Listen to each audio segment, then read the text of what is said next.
El viento de noviembre era una cuchilla helada que cortaba a través de mi abrigo negro. Se arremolinaba entre las lápidas de mármol pulido, llevándose consigo las últimas hojas secas del otoño y susurrando promesas de un invierno largo y solitario. Frente a mí, la tierra recién removida era una herida abierta en el paisaje verde del cementerio. Sobre ella las coronas de lirios y rosas blancas, flores que Javier detestaba por su olor empalagoso, empezaban a marchitarse bajo el peso de un cielo gris y plomizo. El funeral había terminado. El sacerdote había dicho sus últimas palabras. Los amigos lejanos habían dado sus torpes condolencias, y el sonido de la tierra golpeando el ataúd de caoba todavía resonaba en mis oídos. Un eco sordo y definitivo. Me quedé inmóvil, anclada a ese pedazo de tierra que ahora era su última dirección. Quería un momento más, solo uno. Un instante de silencio, sin la mirada compasiva de los extraños, sin el murmullo de las conversaciones forzadas. Quería hablarle, decirle que lo sentía, que lo amaba, que no sabía cómo iba a seguir respirando en un mundo donde él ya no existía. 50 años, medio siglo de despertares juntos, de cafés compartidos en silencio, de discusiones por tonterías y de reconciliaciones que sabían a gloria. Y todo se había reducido a esto, un montículo de tierra y flores equivocadas. Cuando el último de los invitados se alejó, dejando un rastro de huellas en el césped húmedo, di un paso hacia la tumba. Pero antes de que pudiera dar el segundo, una mano se posó en mi brazo. No era un toque suave, tenía la firmeza del acero envuelto en un guante de cachemira. Suegra, hace frío. Debería ir a casa. Nosotros nos encargamos de todo. La voz de Lorena, mi nuera, era como la miel, dulce y pegajosa, pero sus ojos, 2 esquirlas de obsidiana, no sonreían. Iba vestida con un traje de diseñador tan negro y costoso que parecía más una declaración de moda que una señal de luz. A su lado, mi hijo Mateo asentía, con la mirada fija en algún punto lejano sobre mi hombro, incapaz de encontrarse con la mía. Quisiera quedarme un poco más, dije en voz baja, intentando liberar mi brazo con delicadeza. Solo unos minutos. La sonrisa de Lorena se tensó, una línea delgada y cruel en su rostro perfectamente maquillado. No es necesario de verdad. Ya se ha despedido. Además, la gente empieza a irse. No queremos ser los últimos. No me importa la gente, respondí. Y por primera vez en mucho tiempo, mi voz tuvo un filo que no reconocí. Me importa mi esposo. Mateo carraspeó, finalmente interviniendo, aunque sus palabras parecían dirigidas al viento. Mamá, Lorena tiene razón. Estás cansada. Ha sido un día muy largo. Vamos a casa. ¿Vuestra casa?, corregí en un susurro. La mía está vacía. Fue entonces cuando la dulzura fingida de Lorena se evaporó por completo. Su agarre se hizo más fuerte, casi doloroso. Mamá, hacer una escena solo atraerá miradas. A papá no le gustaría verte así, siseó, inclinándose hacia mí. Su aliento olía a menta y a victoria. Una escena. ¿Llamaba a eso una escena? ¿El deseo de una viuda de llorar en paz sobre la tumba de su amor? Miré a mi hijo, buscando un atisbo de la complicidad que una vez compartimos, del niño al que le leía cuentos hasta que se dormía, del joven que me pedía consejo cuando se enamoró por primera vez. Pero no encontré nada. Solo vi a un hombre hueco, un títere cuyas cuerdas eran manejadas por la mujer que estaba a su lado. Evitó mi mirada, sus hombros encogidos en una disculpa silenciosa que no me servía de nada. Me sentí como si me estuvieran arrancando la piel a tiras. El dolor era tan físico, tan agudo, que me dejó sin aire. No querían que me quedara. No querían que tuviera un último momento con el hombre que amé por 50 años. Me habían convertido en una espectadora en el funeral de mi propio esposo. Un mueble incómodo que había que gestionar y apartar para que la función pudiera continuar. No luché más. ¿Para qué? La batalla ya estaba perdida.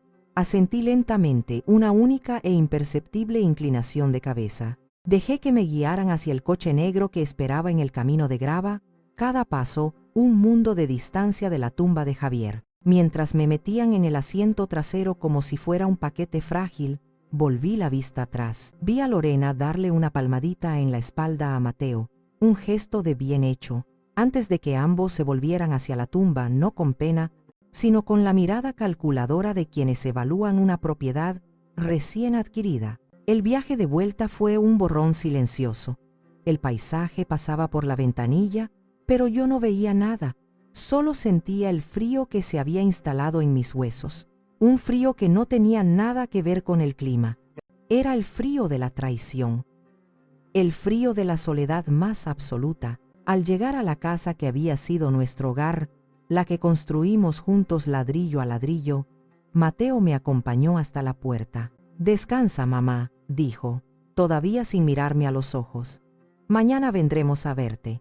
No respondí. Entré y cerré la puerta, apoyando la frente contra la madera fría.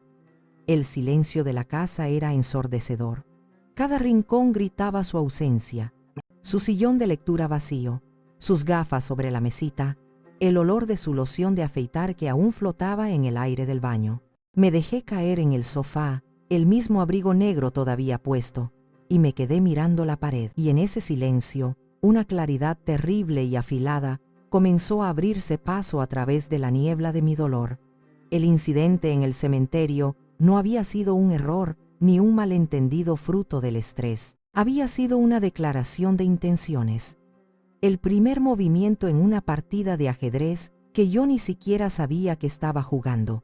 Me habían apartado, me habían silenciado, me consideraban un obstáculo, y en ese momento, sentada en la penumbra de mi hogar vacío, supe, con una certeza que me heló la sangre, que vendrían a por todo lo demás. Pero no sabían que Javier, mi previsor y amado Javier, me había dejado una última jugada.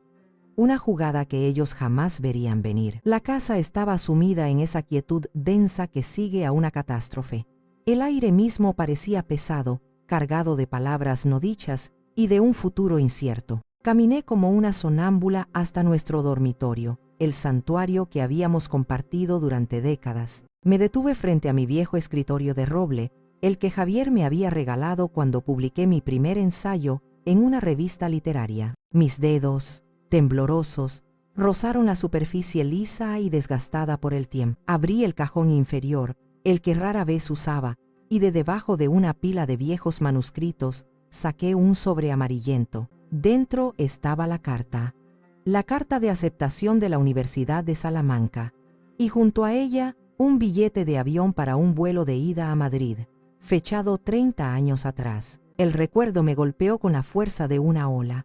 Tenía 42 años. Mateo estaba en la universidad y mi vida, hasta entonces dedicada a ser la esposa de un arquitecto en ascenso y la madre de un adolescente, parecía abrirse a un horizonte nuevo y deslumbrante. La beca para el doctorado en literatura hispánica no era solo una oportunidad, era la culminación de un sueño que había mantenido vivo en secreto, alimentándolo en las horas robadas a la noche, entre libros polvorientos y tazas de té frío. Salamanca, el corazón intelectual de España, el lugar donde mis héroes literarios habían caminado y escrito, era la promesa de una vida que era solo mía. Recuerdo la noche en que se lo conté a Javier. Estábamos en el porche, viendo cómo el sol se derretía en el horizonte. Cuando terminé de hablar, con la voz entrecortada por la emoción, él me tomó la mano. Sus ojos, de un color avellana cálido, brillaban con un orgullo que me llenó el alma. «Isadora, mi brillante Isadora», dijo, y su voz era un murmullo ronco. «Siempre supe que estabas destinada a algo más que corregir mis planos. Tienes que ir, es tu momento». Su apoyo incondicional fue el último empujón que necesitaba. Durante las semanas siguientes, viví en una nube de euforia. Hice las maletas, me despedí de mis amigas, escribí cartas a los profesores con los que trabajaría.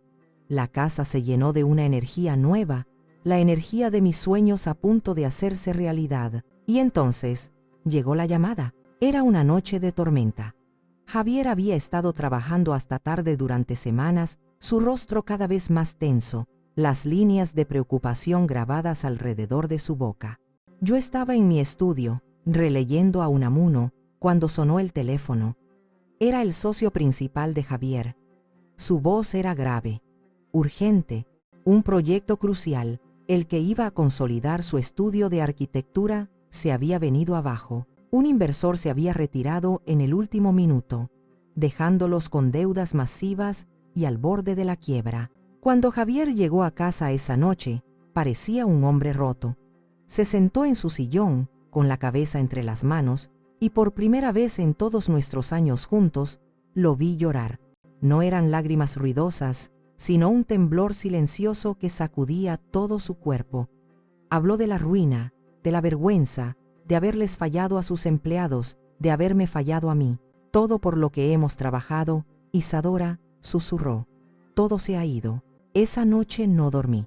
Me senté a su lado, sosteniendo su mano, mientras la tormenta rugía fuera y dentro de nuestra casa. Y mientras lo veía, tan vulnerable, tan derrotado, una decisión dolorosa y clara tomó forma en mi corazón. Mis sueños podían esperar, él no, nuestra vida juntos no. A la mañana siguiente, mientras él todavía dormía, agotado por el dolor, fui a mi estudio. Saqué el billete de avión y la carta de aceptación. Los miré durante un largo rato. Vi la silueta de la Catedral de Salamanca, sentí el sol de Castilla en mi piel, oí el murmullo de los estudiantes en los patios centenarios. Era una vida entera, una versión de mí misma que anhelaba conocer. Con lágrimas silenciosas corriendo por mis mejillas, rompí el billete en pedazos pequeños y los dejé caer en la papelera. Luego fui al banco y retiré todos mis ahorros, el dinero que había heredado de mis padres y que guardaba celosamente para mi futuro. Lo puse en un sobre y se lo dejé a Javier en su escritorio, junto a una nota que solo decía: siempre juntos. La familia es primero. Nunca volvimos a hablar de Salamanca. Javier usó el dinero para salvar su estudio. Trabajó sin descanso, día y noche. Y con el tiempo, no solo se recuperó, sino que alcanzó un éxito que nunca habíamos imaginado. Se convirtió en uno de los arquitectos más respetados del país. Y yo me quedé. Me convertí en la anfitriona perfecta, en la esposa solidaria, en el pilar silencioso de su éxito.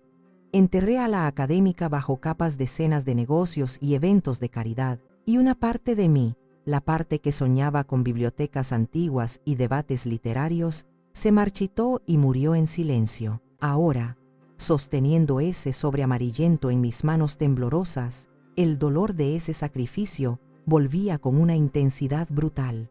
No me arrepentía de haber salvado a mi esposo, nunca, pero me dolía la facilidad con la que mis hijos, los mismos por los que había renunciado a una parte de mi alma, estaban dispuestos a borrarme, a desecharme como si no fuera nada más que un mueble viejo en la casa que yo había ayudado a construir con los ladrillos de mis propios sueños rotos. El recuerdo de Salamanca era una herida antigua, una cicatriz que a veces en noches solitarias todavía dolía al tacto. Pero había otras heridas, más recientes, más feas, infligidas no por el destino sino por la mano de mi propio hijo. Dejé el sobre de la universidad sobre el escritorio y mis pensamientos viajaron 10 años hacia el futuro de aquel sacrificio, a una noche que preferiría olvidar. Era casi medianoche cuando sonó el timbre. Javier estaba de viaje, supervisando una construcción en la costa. El sonido insistente y desesperado me sobresaltó. Al abrir la puerta, me encontré a Mateo. No al hombre hecho y derecho que era ahora, sino a una versión descompuesta de sí mismo. Tenía los ojos enrojecidos, la ropa arrugada y olía a miedo y a whisky barato. Se derrumbó en el vestíbulo, literalmente de rodillas, aferrándose a mí como cuando era un niño y tenía pesadillas. «Mamá, tienes que ayudarme», sollozó, su cuerpo sacudido por espasmos. «He hecho algo terrible», el miedo me atenazó. Pensé en un accidente, en algo irreparable, pero la verdad era, a su manera, igual de destructiva. Con voz entrecortada, confesó: «El juego». Había empezado como algo social, unas partidas de póker con clientes, pero se había convertido en una adicción, una espiral descendente de deudas, préstamos y mentiras. Esa noche, había perdido una cantidad de dinero que no podía ni empezar a imaginar cómo pagar. Le debía a gente peligrosa, lo habían amenazado a Lorena y a sus hijos, mis nietos. «Papá me matará si se entera», dijo, con el rostro enterrado en mi regazo. «Me repudiará, perderé mi trabajo, mi familia, todo. Por favor, mamá, solo esta vez, te juro que es la última. Mi corazón de madre, ese órgano estúpido y traicionero, se rompió en 1000 pedazos. Vi a mi hijo, mi único hijo, aterrorizado y roto, y todo mi instinto protector se activó. No pensé en la imprudencia, en la debilidad, en la decepción. Solo pensé en salvarlo. Al día siguiente, fui al banco. El terreno que mis padres me habían dejado en el pueblo, un pedazo de tierra con vistas a las montañas que guardaba como mi último refugio personal, mi conexión con mis raíces, tuvo que ser vendido. Firmé los papeles con una mano que no me temblaba por la duda, sino por el dolor. El agente inmobiliario, un hombre amable que conocía a mi familia de toda la vida, me miró con tristeza. «Isadora, ¿estás segura? Tu padre amaba este lugar. Es por la familia», respondí, y las palabras sonaron huecas incluso para mí. Le di el dinero a Mateo en un sobre, igual que había hecho con su padre años atrás. Él lo tomó, sus ojos evitando los míos. Murmuró un gracias, mamá casi inaudible, y se fue. No hubo más explicaciones, no hubo promesas de terapia, no hubo un plan para devolverlo, solo un alivio egoísta en su rostro y una prisa por dejar atrás su momento de debilidad. Y yo guardé su secreto. Se lo oculté a Javier, cargando con el peso de la mentira para proteger la imagen perfecta de nuestro hijo. Unas semanas después, Lorena organizó una cena en su casa para celebrar su aniversario de bodas. La casa era un despliegue de opulencia, cada detalle cuidadosamente orquestado para impresionar. Durante la cena, noté algo nuevo brillando en su cuello. Era un collar de diamantes, una cascada de luz fría y deslumbrante que captaba la atención de todos en la mesa. «¡Qué maravilla, Lorena!», exclamó una de sus amigas. «¿Es nuevo?». Lorena se tocó el collar con una sonrisa radiante, una sonrisa que no llegaba a sus ojos calculadores. «Oh, esto», dijo con falsa modestia, «fue un regalo de mi Mateo. ¿No es el esposo más maravilloso del mundo? Dice que después de unos meses tan estresantes en el trabajo, merecíamos un capricho». Levantó su copa hacia Mateo, quien le devolvió una sonrisa forzada. Yo me quedé paralizada, con el tenedor a medio camino de mi boca, el collar, los meses estresantes, el capricho. Las piezas del rompecabezas encajaron con un clic nauseabundo. El dinero de la tierra de mi padre, el legado de mis ancestros, no solo había pagado las deudas de juego de mi hijo, también había comprado esa joya ostentosa que ahora colgaba del cuello de su esposa. Sentí que el aire me faltaba. Una oleada de ira y amargura me subió por la garganta, tan ácida que casi me ahogó. Quería levantarme, quería gritar, quería arrancar ese collar de su cuello y restregarles en la cara el precio real de su capricho. Pero no hice nada. Me tragué el veneno, forcé una sonrisa y seguí comiendo mi filete, que de repente sabía a ceniza. Vi a mi hijo reír y brindar, vi a mi nuera pavonearse con su nuevo trofeo, y comprendí algo terrible. Para ellos yo no era una persona, era un recurso, un cajero automático emocional y financiero al que se podía acudir en tiempos de crisis y olvidar cuando el sol volvía a brillar. El sacrificio no generaba gratitud, solo la expectativa del siguiente. Esa noche, al volver a casa, me miré en el espejo. Vi las nuevas líneas que el dolor había dibujado en mi rostro, y por primera vez me di cuenta de que al proteger a mi hijo de las consecuencias de sus actos, no lo estaba salvando, lo estaba convirtiendo en un monstruo que ahora, años después, venía a devorarme. Los grandes sacrificios, como el de Salamanca o el del terreno de mis padres, eran pilares podridos en los cimientos de nuestra relación familiar.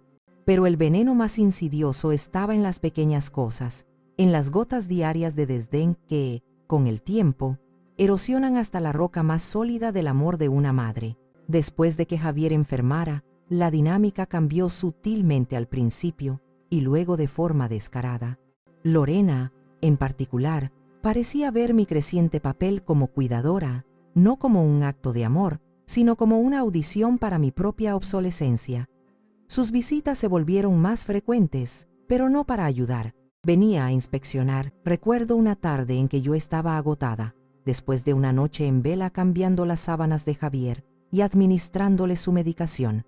Lorena entró en la cocina, donde yo intentaba tomarme un café, y pasó un dedo por la encimera. «Suegra, deberías pensar en contratar a alguien», dijo, examinando una mota de polvo imaginaria en su dedo.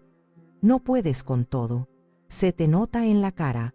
Además, la casa empieza a verse un poco descuidada». No era una oferta de ayuda, era una crítica velada, una forma de decirme que estaba fallando, que ya no era competente.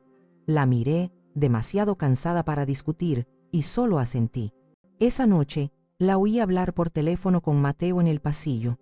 «Está agotada», susurró, sin saber que yo la escuchaba. «No va a durar mucho a este ritmo. Tenemos que empezar a pensar en el futuro, en la casa, el futuro, su futuro». En su mente, yo ya era parte del pasado. Las comidas familiares se convirtieron en un campo de minas. Si intentaba participar en una conversación sobre política o economía, Mateo me daba una palmadita condescendiente en la mano y decía: «Mamá, no te preocupes por estas cosas», como si mi cerebro se hubiera encogido junto con mi mundo. Lorena era más sutil. Si yo contaba una anécdota, ella esperaba pacientemente a que terminara, y luego cambiaba de tema bruscamente, como si mis palabras fueran solo un ruido de fondo que había que soportar. El punto más bajo llegó en mis 70 cumpleaños, un par de meses antes de que Javier nos dejara. Él, a pesar de su debilidad, insistió en que hiciéramos una pequeña celebración. Invitamos solo a la familia más cercana. Mateo y Lorena llegaron tarde, con excusas vagas sobre el tráfico. Me entregaron una bolsa de una tienda barata. Dentro, había un suéter de poliéster, de un color beige indefinido que parecía diseñado para hacer invisible a quien lo llevara. «Feliz cumpleaños, suegra», dijo Lorena con una sonrisa que no ocultaba su desinterés. «Pensamos que, como ya casi no sales de casa, no necesitas ropa cara. Esto es cómodo para estar en el sofá».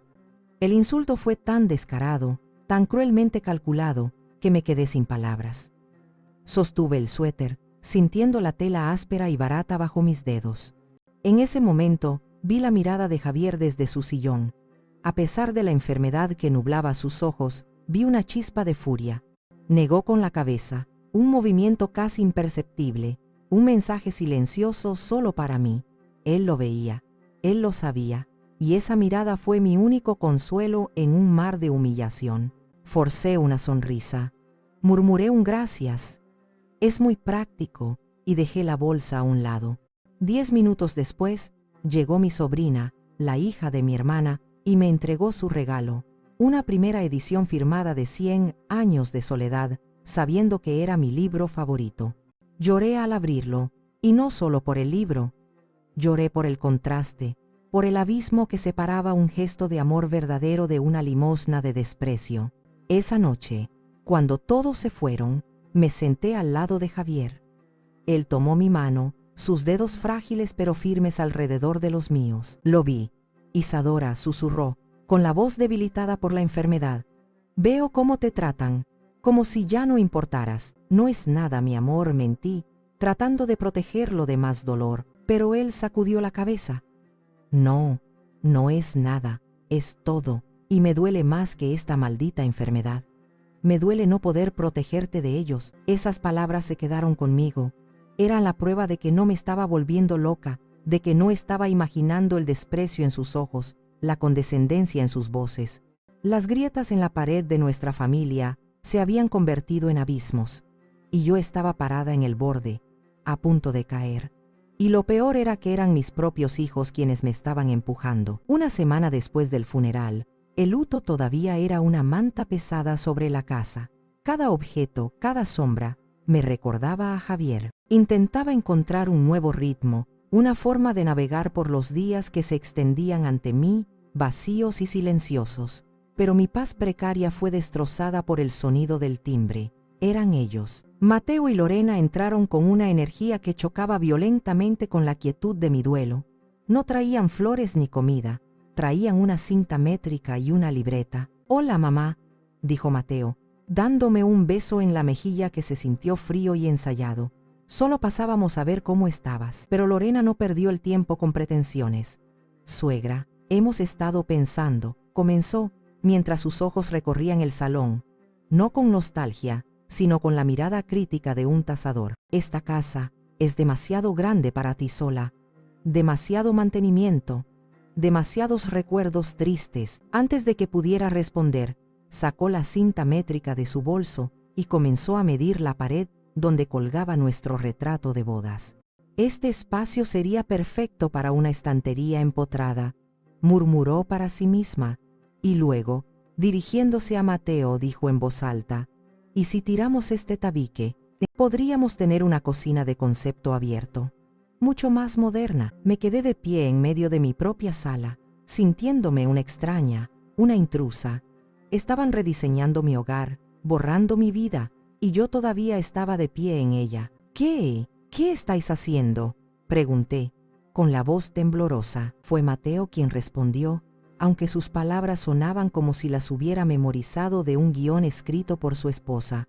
Mamá, es por tu bien. Hemos encontrado un lugar perfecto para ti. Un apartamento tutelado en las afueras. Es pequeño, manejable. Tiene un jardín comunitario y enfermeras disponibles las 24 horas. Estará segura y bien cuidada. ¿Segura?, repetí incrédula. Estoy segura aquí. Esta es mi casa. Lorena suspiró, un sonido de impaciencia apenas disimulada. Se acercó a mí y puso sus manos sobre mis hombros. Suegra, tienes que ser realista. Ya no estás para estos trotes. ¿Y si te caes?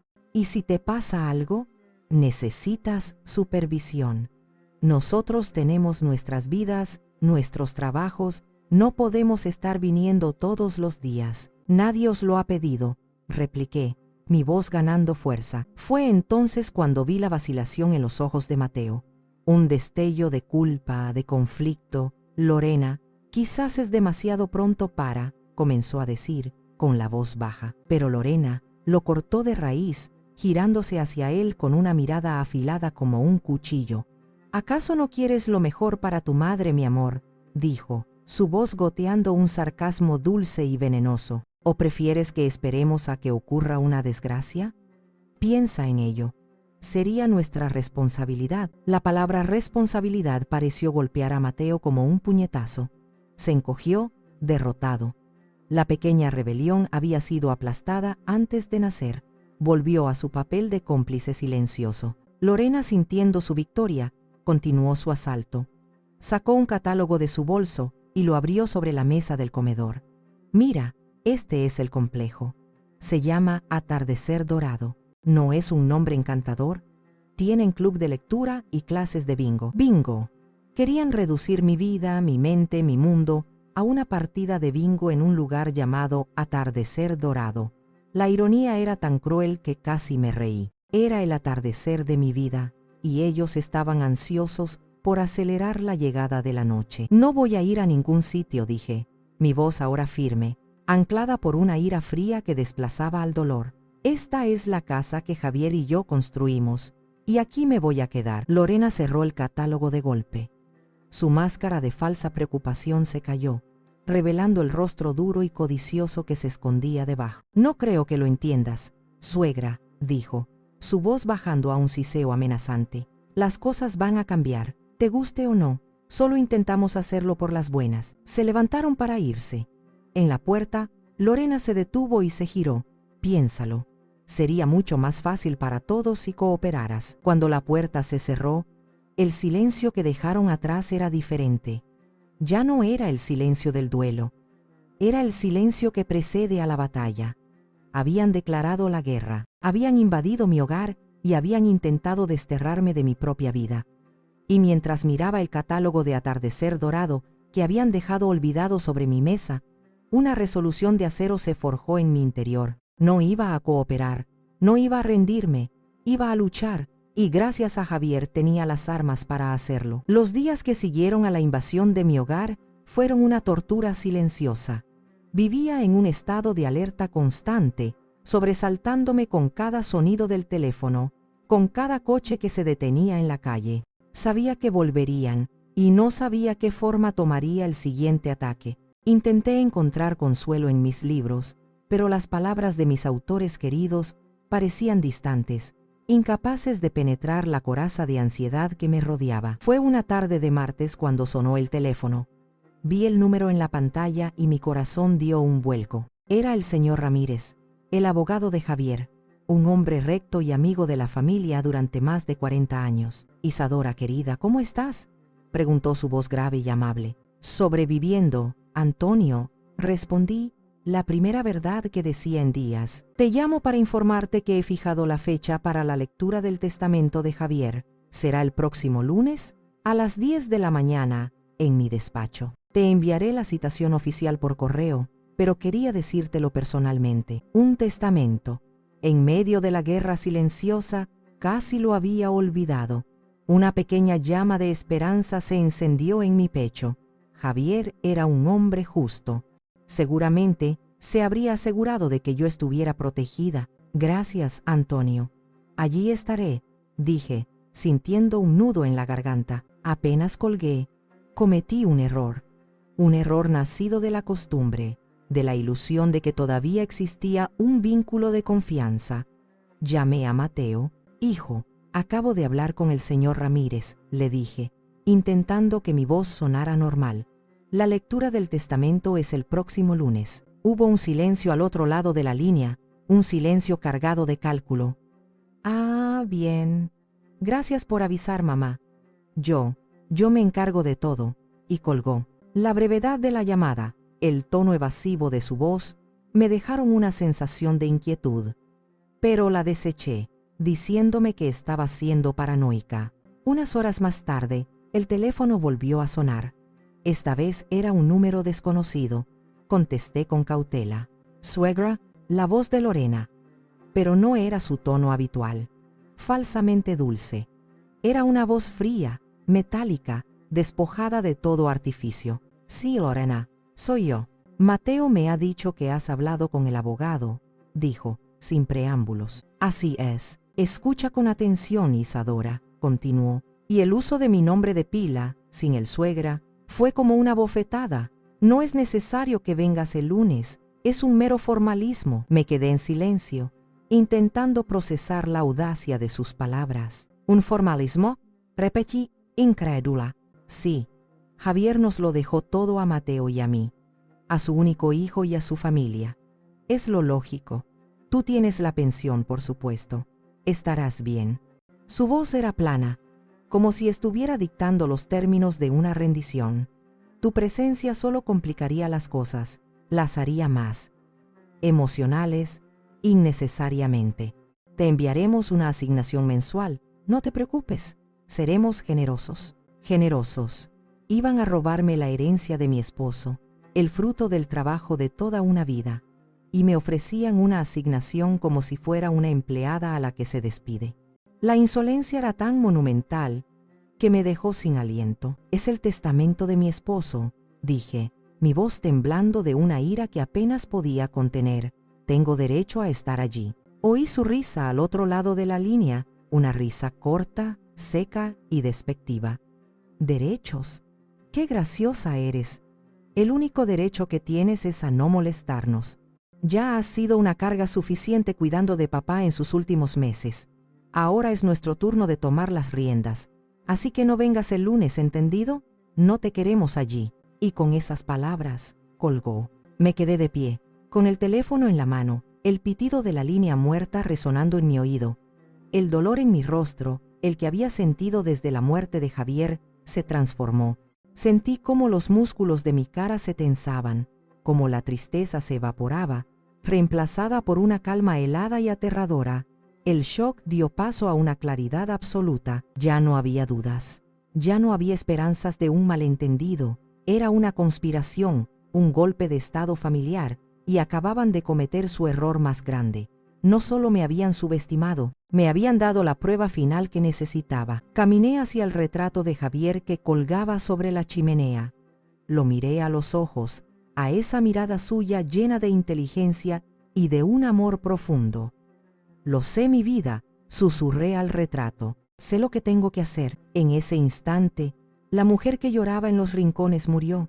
La madre que perdonaba todas las ofensas desapareció. En su lugar, nació otra persona. Una mujer con el corazón roto, sí, pero con una columna vertebral de acero forjada en el fuego de la traición. Y esa mujer iría a la lectura del testamento el lunes. No como una víctima, sino como la ejecutora de la última voluntad de su esposo. El fin de semana transcurrió en una extraña calma. La llamada de Lorena había sido un veneno, pero también un antídoto. Me había liberado de la última pizca de duda, de la última esperanza ingenua. Ahora, mi camino estaba claro, y caminaba por él con una determinación que no había sentido en décadas. El sábado por la mañana, me vestí con un sencillo traje de lino, me puse las gafas de sol y conduje hasta el centro de la ciudad. El banco era un edificio imponente, de mármol y bronce, un templo dedicado al dinero y a los secretos. Dentro, el aire era frío y silencioso. Me dirigí al área de las cajas de seguridad, mi corazón latiendo con un ritmo firme y constante. El empleado del banco me guió a una pequeña habitación privada. Trajo la caja de metal y me dejó a solas. La llave que Javier me había dado se sentía fría y pesada en mi mano. Era una llave antigua, de latón, muy diferente a las llaves modernas. Era la llave de nuestra historia. El recuerdo de la noche en que me la dio era tan vívido que parecía que había sido ayer. Faltaban apenas 2 meses para que nos dejara. La enfermedad le había robado la fuerza, pero no la lucidez. Esa noche, la luna llenaba la habitación de una luz pálida. Yo le estaba leyendo un poema de Machado, como solía hacer, cuando él me interrumpió, poniendo su mano sobre la mía. Isadora, dijo, su voz un susurro frágil pero urgente. Tenemos que hablar. Apagó la lámpara de la mesilla, como si temiera que las paredes pudieran oír. Sé cómo serán cuando yo no esté, continuó, sus ojos buscando los míos en la penumbra. No soy tonto. Veo sus miradas, oigo sus susurros. Creen que no me doy cuenta, pero lo veo todo. La codicia en los ojos de Lorena, la debilidad en los de Mateo. Hizo una pausa para tomar aire. Tu corazón es demasiado noble, mi amor. Siempre buscas lo bueno en ellos, siempre les das el beneficio de la duda, pero ellos no dudarán en pasarte por encima. Te verán como un problema a resolver, no como su madre. Se incorporó con un esfuerzo visible y abrió el cajón de su mesita de noche. Sacó la llave de latón y la apretó en mi mano. Hay una caja de seguridad en el banco a mi nombre. Esta es la única llave. Quiero que vayas después. Después de que yo me haya ido, no antes. Y quiero que hagas exactamente lo que te pido en lo que encontrarás allí. Prométemelo, Isadora. Prométeme que serás fuerte. Por los dos. Las lágrimas rodaron por mis mejillas mientras se lo prometía. No quería esa llave. No quería necesitarla. Quererla significaba aceptar que él se iba, que la amenaza de la que hablaba era real. Ahora, sentada en esa fría habitación del banco, la promesa resonaba en mis oídos. Metí la llave en la cerradura y la giré. La tapa de la caja se abrió con un suave silbido. Dentro, todo estaba ordenado con la meticulosidad característica de Javier. En la parte superior, había un sobre grande y sellado. En él, con su caligrafía elegante, había escrito: mi última y verdadera voluntad era el testamento. Debajo, había una carta dirigida a mí. Para mí, Isadora. La abrí con manos temblorosas. La carta no era larga, pero cada palabra era un testamento de su amor y su previsión. Hablaba de nuestro medio siglo juntos, de mi sacrificio silencioso, de su arrepentimiento por no haberme protegido más de las pequeñas crueldades de la vida. Y luego, me explicaba su plan. Me pedía que fuera fuerte, que no dudara, que reclamara la vida que me habían intentado robar. Ahora, vive tu vida, mi amor, concluía, la que sacrificaste por nosotros. Sé fuerte por los dos. Lloré sobre esa carta, lágrimas de amor y de una gratitud infinita. Junto a la carta, había un pequeño diario de cuero negro. Lo abrí. Javier había pasado su último año documentando, con la precisión de un arquitecto, cada desplante, cada comentario hiriente, cada señal de codicia de nuestros hijos, estaba todo allí. La conversación sobre la casa descuidada, el humillante regalo de cumpleaños, las discusiones sobre dinero que creían que él no oía. Era un catálogo desolador de la decadencia moral de su propia sangre. Y finalmente, en el fondo de la caja, había un objeto pequeño y moderno que parecía fuera de lugar entre los papeles antiguos. Una memoria USB. Una pequeña nota adhesiva pegada en ella decía: el seguro. Úsalo solo si es absolutamente necesario. Mi corazón se aceleró. ¿Qué podía haber en esa memoria? La curiosidad me quemaba, pero la advertencia de Javier era clara. Era un arma de último recurso. Guardé todo de nuevo en la caja, excepto el sobre del testamento, la carta y la memoria USB. Los metí en mi bolso, que de repente se sentía mucho más pesado. Salí del banco y volví a la luz del sol, parpadeando como si saliera de una cueva, pero ya no era la misma mujer que había entrado. El dolor seguía allí, un hueco permanente en mi alma, pero ahora estaba acompañado de un propósito. Javier no solo me había dejado su patrimonio, me había dejado un mapa, una estrategia y las armas para ganar la guerra que se avecinaba. Y yo no iba a fallarle. El lunes por la mañana llegó con un sol pálido y acuoso, que no hacía nada por disipar el frío. Elegí mi atuendo con el cuidado de un general preparando su uniforme para la batalla. Un traje de chaqueta gris perla, elegante y sobrio. Una blusa de seda blanca. Los pendientes de perlas que Javier me regaló en nuestro 30º aniversario. No era ropa de luto, era ropa de poder. Llegué al despacho del señor Ramírez 10 minutos antes de la hora. La secretaria me miró con sorpresa, pero me hizo pasar a la sala de juntas sin decir una palabra. Y allí estaban. Mateo y Lorena ya estaban sentados a la gran mesa de caoba. Mateo parecía nervioso, jugueteando con su corbata. Lorena, en cambio, irradiaba una confianza arrogante. Llevaba un vestido rojo, un color escandalosamente inapropiado para la ocasión, como si ya estuviera celebrando una victoria. Cuando entré, sus cabezas se giraron al unísono. Vi la sorpresa, seguida de una oleada de furia en los ojos de Lorena. Se levantó a medias de su silla. «¿Qué haces aquí?», siseó, su voz un látigo. «Te dije que no vinieras». No le respondí. La ignoré por completo, como si fuera una ráfaga de viento molesto. Caminé con la espalda recta y la cabeza alta hasta la silla vacía al otro lado de la mesa, frente a ellos. Me senté y coloqué mi bolso sobre mi regazo. El señor Ramírez entró en ese momento, salvándome de la respuesta de Lorena. Se detuvo en seco al verme, sus cejas arqueándose en una expresión de sorpresa. Miró de mí a Lorena, sintiendo la tensión eléctrica en la habitación. «Isadora, no te esperaba», dijo, recuperando la compostura. «Pero, por supuesto, tienes todo el derecho a estar aquí. Bienvenida». Se sentó a la cabecera de la mesa y se puso las gafas. Abrió un maletín y sacó una carpeta. «Bien, si estamos todos listos, procederemos a la lectura del último testamento y voluntades de don Javier Martínez». Lorena le lanzó una sonrisa de suficiencia a Mateo, quien pareció relajarse un poco. Se recostaron en sus sillas, adoptando la pose de herederos esperando su coronación. El señor Ramírez comenzó a leer con su voz monótona y profesional. Era un testamento que Javier y yo habíamos redactado juntos hacía 15 años. Un documento estándar, predecible. Dejaba la casa y la mayor parte de los activos financieros en un fideicomiso para los hijos, a ser gestionado por Mateo. A mí me dejaba el usufructo vitalicio de la casa y una generosa pensión para vivir cómodamente. Era justo, era lo que habíamos acordado en un tiempo en que la confianza todavía era la moneda de nuestra familia. Mientras el abogado leía, veía cómo la sonrisa de Lorena se ensanchaba. Se inclinó y le susurró algo a Mateo al oído.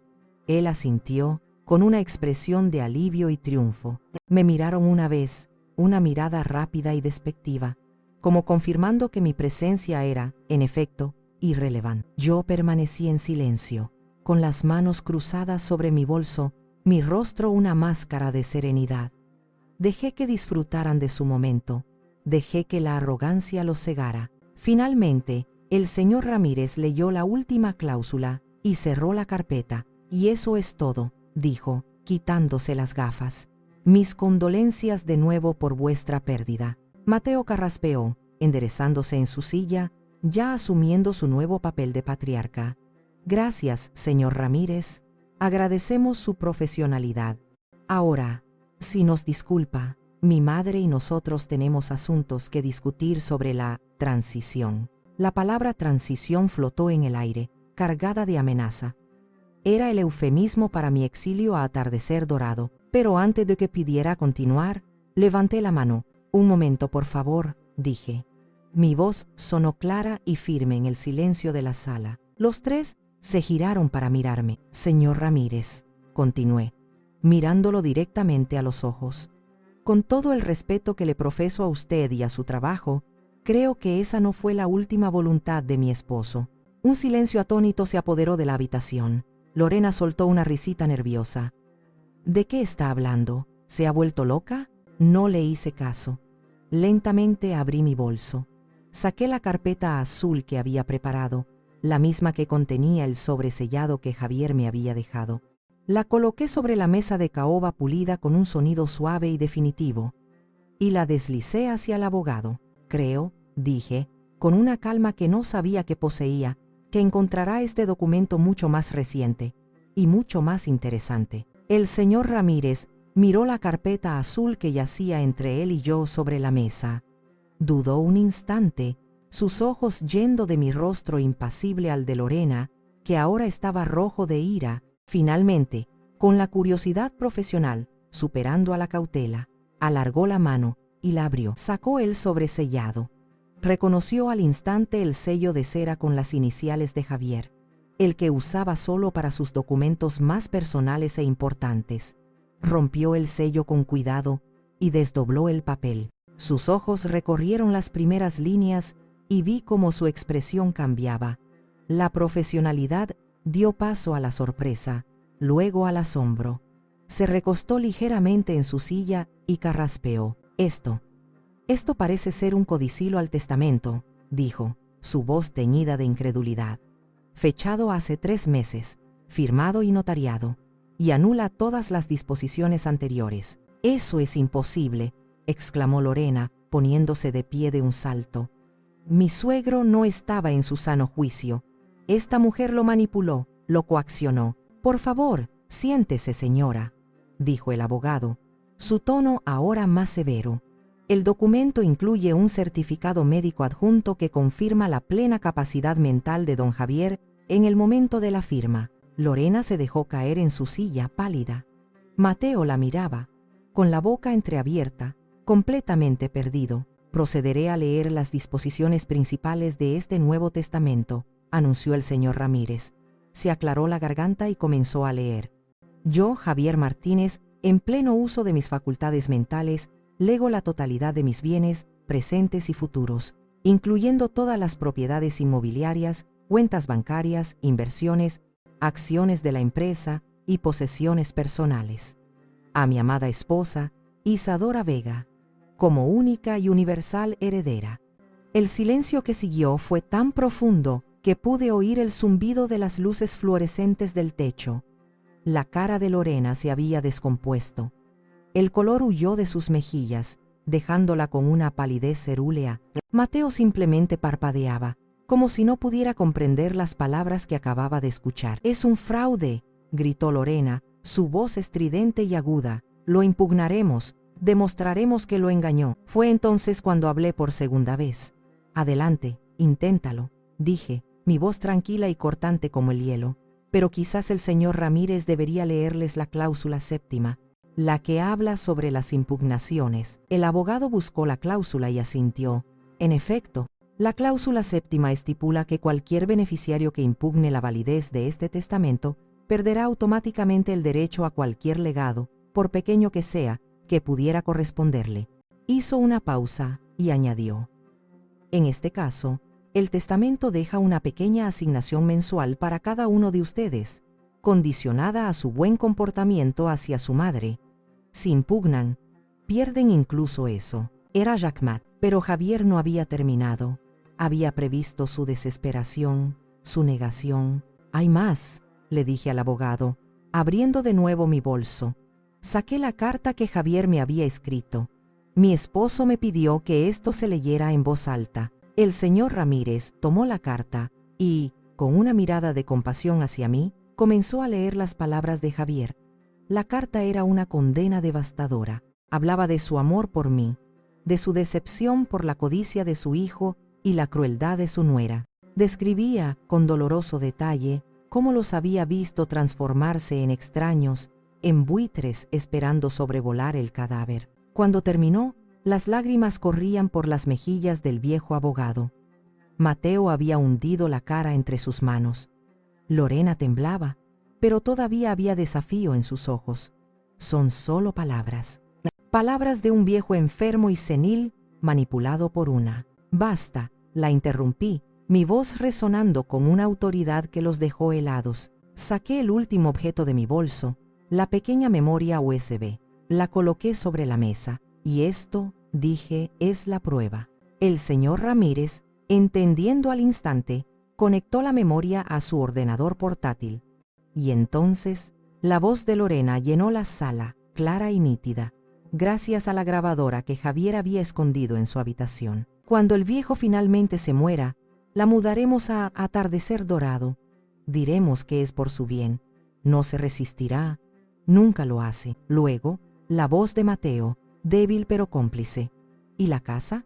¿El dinero? Y de nuevo Lorena, riendo. Será todo nuestro, tonto. Solo tenemos que convencer al abogado de que está un poco senil, que firme unos papeles. Firmará lo que le pongamos delante. Siempre lo hace. La grabación terminó. El silencio que siguió fue más pesado, más acusador que cualquier grito. El rostro de Lorena era una máscara de horror y odio. Mateo levantó la cabeza. Sus ojos, llenos de lágrimas de vergüenza, finalmente se encontraron con los míos. Y en ellos vi la ruina total de un hombre que había vendido su alma por nada. Me levanté lentamente. Recogí mi bolso. Miré a las dos personas que habían intentado destruirme. No sentí triunfo. No sentí odio, solo un vacío inmenso y una tristeza profunda por lo que habíamos sido y nunca volveríamos a ser. Señor Ramírez, dije, dirigiéndome al abogado, por favor proceda con los trámites. Y sin una segunda mirada, me di la vuelta y salí de la sala, dejando atrás los escombros de la familia que una vez amé. Salir de aquel despacho fue como salir a la superficie después de haber estado sumergida en aguas profundas y turbias. El aire de la ciudad nunca me había parecido tan fresco, tan lleno de posibilidades.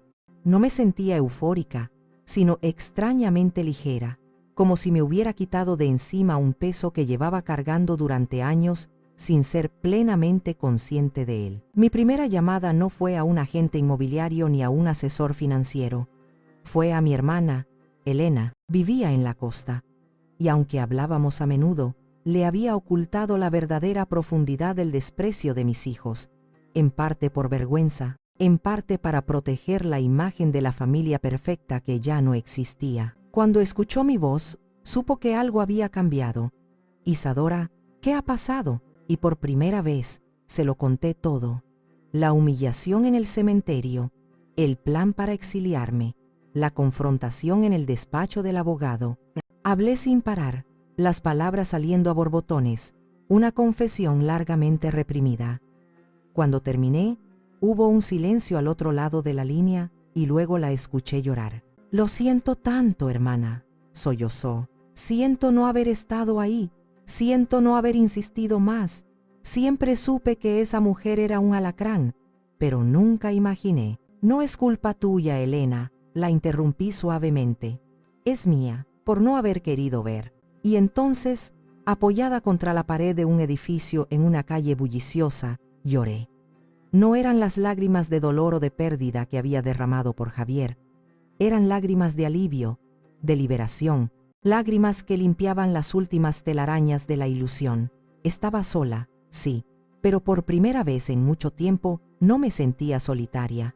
Me sentía libre. A la semana siguiente, puse la casa en venta.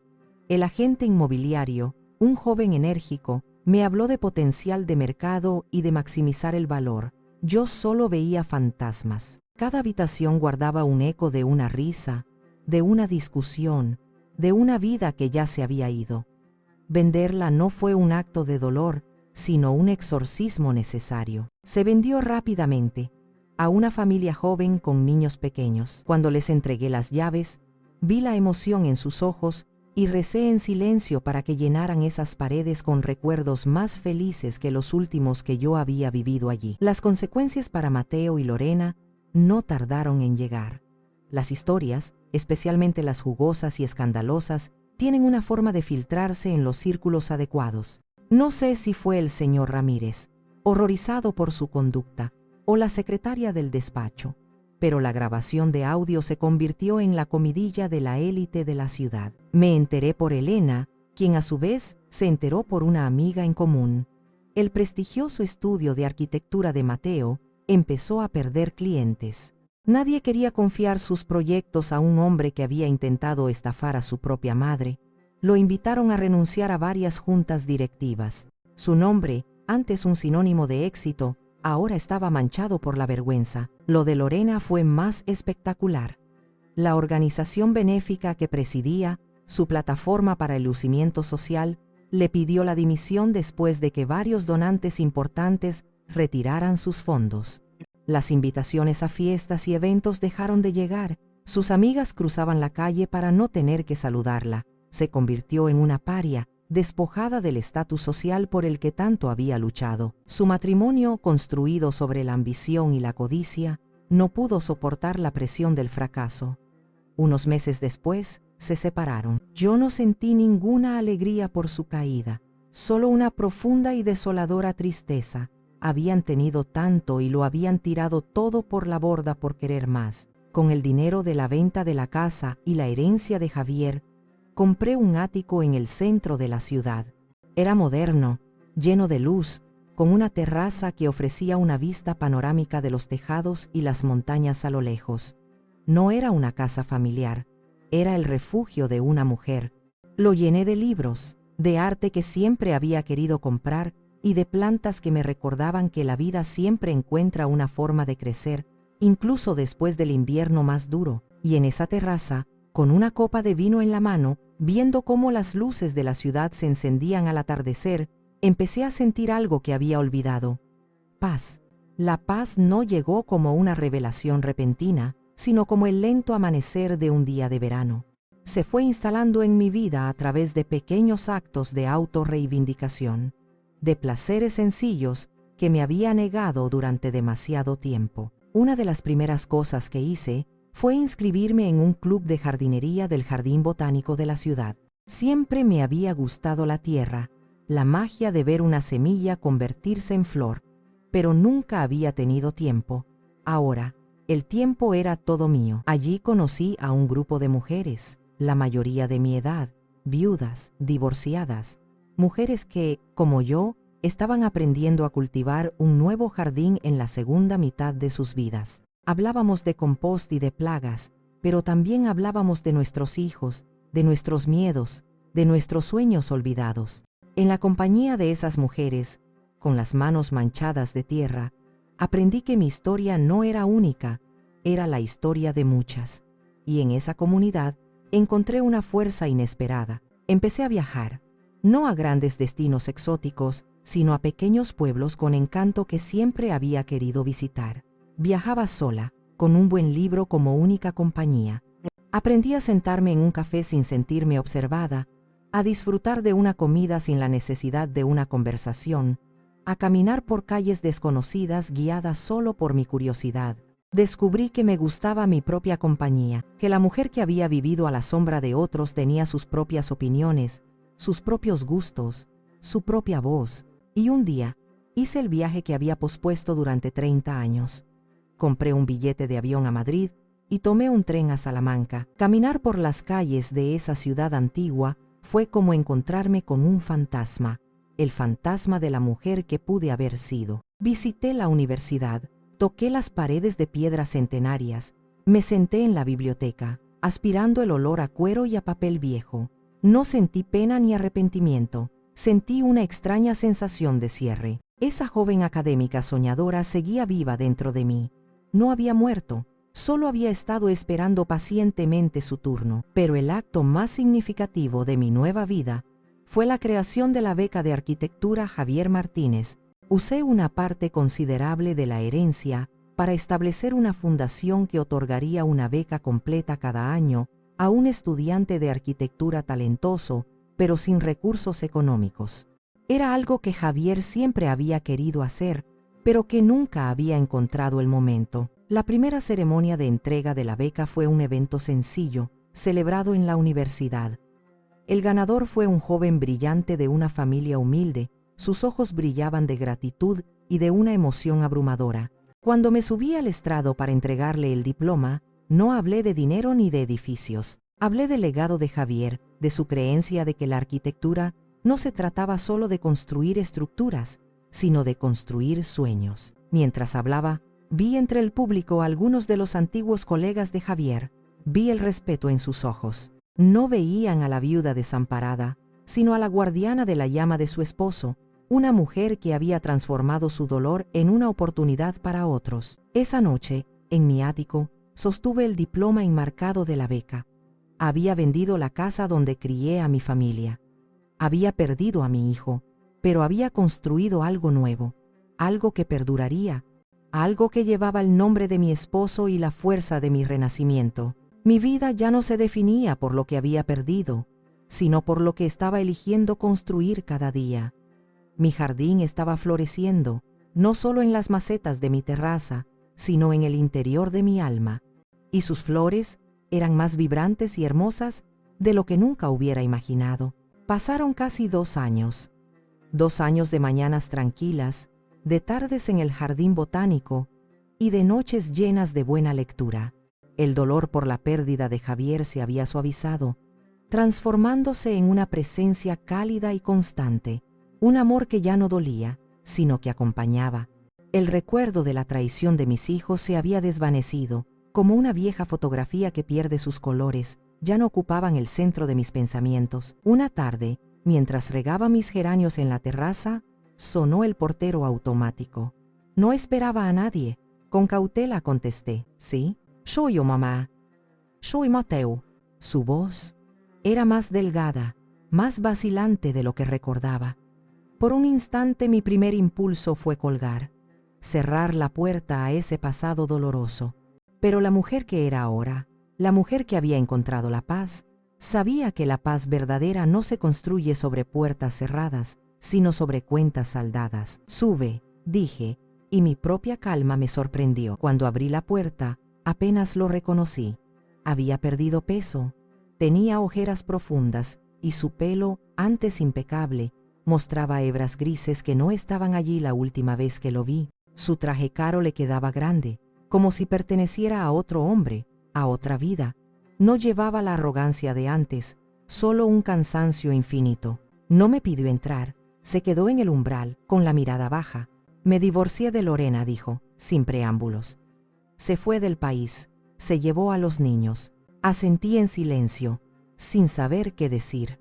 No había satisfacción en esa noticia, solo la constatación de una destrucción anunciada. «Perdí el estudio», continuó, su voz un murmullo roto. «Nadie quería trabajar conmigo, lo vendí por una fracción de su valor. Ahora trabajo para una pequeña empresa, haciendo diseños de segunda fila». Levantó la vista por primera vez, y sus ojos, los mismos ojos que yo le había limpiado de lágrimas cuando era un bebé, estaban llenos de una vergüenza tan profunda que me dolió verlo. «No he venido a pedirte dinero, mamá. Ni siquiera he venido a pedirte que me dejes volver a tu vida. Sé que no tengo derecho». Hizo una pausa, tragando saliva con dificultad. «Solo he venido a decir que lo siento. Sé que no significan nada ahora. Sé que las palabras no pueden reparar lo que rompí, pero tengo que decirlo. Lo siento, por todo. Fui un cobarde, un idiota codicioso, y te fallé. Le fallé a papá, y me he fallado a mí mismo». Las lágrimas empezaron a correr por su rostro, lágrimas silenciosas y amargas de un hombre que finalmente se enfrentaba a las ruinas de su propia vida. Lo miré, a mi hijo, a este extraño que llevaba mi sangre, y en ese momento no sentí ira, no sentí rencor, sentí una compasión inmensa y agotadora. «La codicia es una enfermedad, Mateo», le dije, mi voz suave pero firme. «Te cegó y te consumió». Di un paso atrás, abriendo más la puerta. «No puedo devolverte lo que perdiste. Nadie puede. Ese es el precio que tienes que pagar. pero puedo darte esto. Me acerqué y por primera vez en años lo abracé. Fue un abrazo breve, torpe, pero real. Te perdono, susurré en su oído. No por ti, sino por mí. Yo merezco estar en paz. Se aferró a mí por un instante, su cuerpo sacudido por un sollozo. Luego se apartó, se secó las lágrimas con el dorso de la mano y me miró. Gracias, mamá, dijo. Y en esa palabra, oí el eco de un niño perdido que por fin encontraba el camino de vuelta, aunque el destino final fuera incierto. No se quedó. Asintió una vez, se dio la vuelta y se fue. Lo vi caminar por el pasillo hasta el ascensor, con los hombros caídos, pero con una dignidad que no tenía cuando llegó. Cerré la puerta y volví a mi terraza. El sol comenzaba a ponerse, tiñendo el cielo de naranjas y púrpuras.